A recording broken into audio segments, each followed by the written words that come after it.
అని చెప్పేసి వాళ్ళు మాట్లాడుకోవాల్సిన పరిస్థితి వస్తుంది.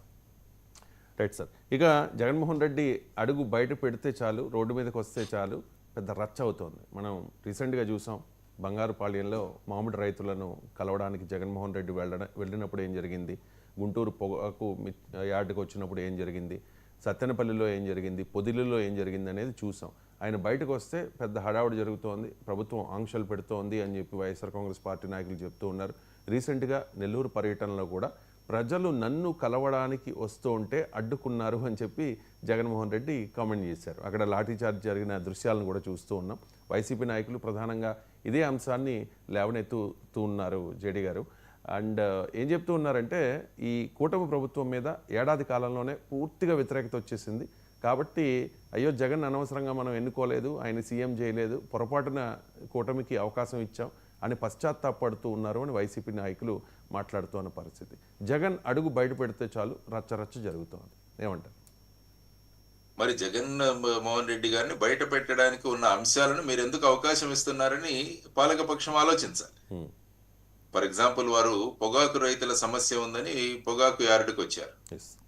ఆ తర్వాత వచ్చేసి మొన్న ఈ మామిడి పళ్ళు ఏదైతే ఉందో వాళ్ళ ప్రాసెసింగ్, వీటన్నిటి యొక్క సమస్యల వల్ల ఏం జరుగుతోంది అన్నది వాళ్ళు ఆలోచించుకోవాల్సిన విషయం.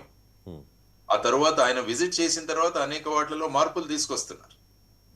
అంటే కేంద్రానికి లెటర్ రాయడం కానీ, లేకుంటే ఇందులో ప్రొక్యూర్మెంట్ ప్రైజ్ లో మార్పు తీసుకురావడం కానీ, ఇవన్నీ కూడా తీసుకొస్తారు. ఎందుకంటే ఈ సమస్య ఉందని తెలుసు మనకి, ఈ సమస్య ఉందని తెలుసు. మామిడి రైతులు సమస్యలు ఎదుర్కొంటున్నారు, పొగాకు రైతులు సమస్యలు ఎదుర్కొంటున్నారు. కాబట్టి పాలక పక్షం యొక్క ప్రధానమైన పాత్ర ఏంటంటే, ఇటువంటి సమస్యలు వచ్చినప్పుడు వెంటనే స్పందించడం. వాళ్ళు స్పందించకుండా ఉంటే ఏమవుతుందంటే, ప్రతిపక్ష నాయకుడిగా ఆయన వెళ్ళి అక్కడ ఆ ప్రజా అంశాలను లేవదెత్తాల్సిన బాధ్యత ఆయన మీద ఉంది. కాబట్టి ఆయన అక్కడికి వెళ్ళడం వల్ల ఈ విధంగా జరిగింది అన్న జస్టిఫికేషన్ ఏదైతే ఉందో అది కరెక్ట్ కాదు.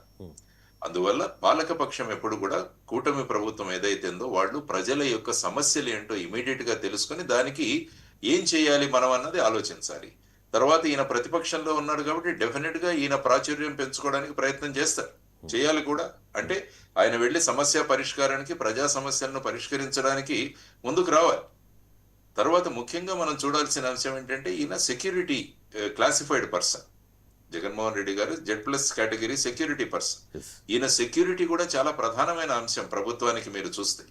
ఎందుకంటే గతంలో మనం చాలా మంది చూసాం, ఈ దాడుల్లో చాలా మందికి హాని కలిగిన పరిస్థితి కూడా చూసాం. కాబట్టి పోలీసుల ప్రథమ కర్తవ్యం ఏంటంటే, ఎవరైతే ఈ వ్యక్తికి మనకు ప్రాణహాని ఉంది, దానివల్లే Z+ ఇస్తున్నామని తెలిసిన తర్వాత వారికి కనుక సెక్యూరిటీ మనం ప్రొవైడ్ చేయకుంటే ఏమవుతుందంటే, మనమే మళ్ళా ఎదుర్కోవాల్సి వస్తుంది, ఆ పరిస్థితులు ఏమైనా నిర్మాణం అవుతుంది.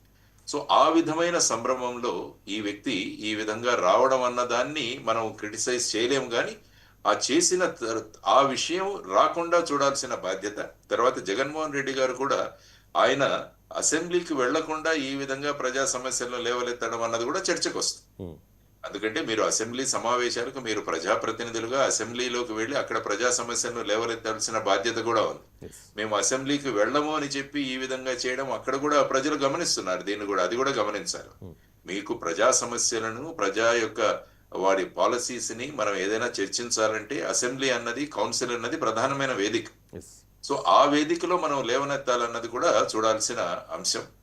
జడి గారు, ప్రభుత్వం చెప్తోంది మేము జగన్మోహన్ రెడ్డికి సెక్యూరిటీ ఇస్తూ ఉన్నాము అని చెప్పి. హోంమంత్రి అనంత్ కూడా అదే చెప్పారు. జగన్మోహన్ రెడ్డి వచ్చారు కాబట్టి ఆయనకి ఏమైనా జరిగితే మళ్ళీ మేమే చేసాం, మేమే చేయించాం అంటారు కాబట్టి పోలీసులు భద్రత కల్పిస్తూ ఉన్నాము అని చెప్పి. అదే విషయాన్ని వైసీపీ నాయకులు, జగన్మోహన్ రెడ్డి ఏమంటున్నారంటే, వైసీపీ అధినేత జగన్మోహన్ రెడ్డి, నేను రోడ్డు మీదకి వస్తూ ఉంటే, ప్రజలను కలవడానికి వస్తూ ఉంటే వేలాది మంది పోలీసులను పెడుతూ ఉన్నారు అని చెప్పి. ఇది సెక్యూరిటీగా చూడాలా, ఆంక్షలుగా చూడాలా? ప్రభుత్వం చెప్తోంది సెక్యూరిటీ ఇస్తూ ఉన్నామని, లేదు ఆంక్షలు అని చెప్పేసి వైసీపీ చెప్తోన్న పరిస్థితి. మరి ఆయన ముఖ్యమంత్రిగా ఉన్నప్పుడు కూడా